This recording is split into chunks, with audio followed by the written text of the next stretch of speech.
আপনি কি জানেন সবথেকে বড় সম্পদ হচ্ছে আপনার স্কিল, আপনার দক্ষতা।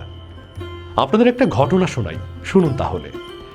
একজন হোটেলের কর্মচারী, যার বেতন, যার মজুরি কিনা বাকি সকলের থেকে কয়েক গুণ বেশি। কয়েক গুণ বেশি কারণ সে এত দ্রুত গতিতে সবজি কাটতে পারে যা কিনা বাকি সকলে পারে না। সে একাই 4 থেকে 5 জনের কাজ করে ফেলতে পারে। তার জন্যই কিন্তু তার স্যালারি কয়েক গুণ বেশি। ঠিক তেমনই আপনি যে কাজ করুন না কেন, সেই বিষয়ে দক্ষ হন, সেই বিষয়ে দক্ষতা অর্জন করুন, স্কিল অর্জন করুন।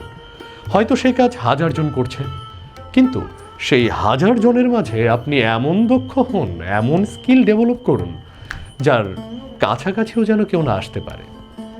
তবেই না আপনি আপনার স্কিল কয়েক গুণ বেশি দামে বিক্রি করতে পারবেন বাজারে।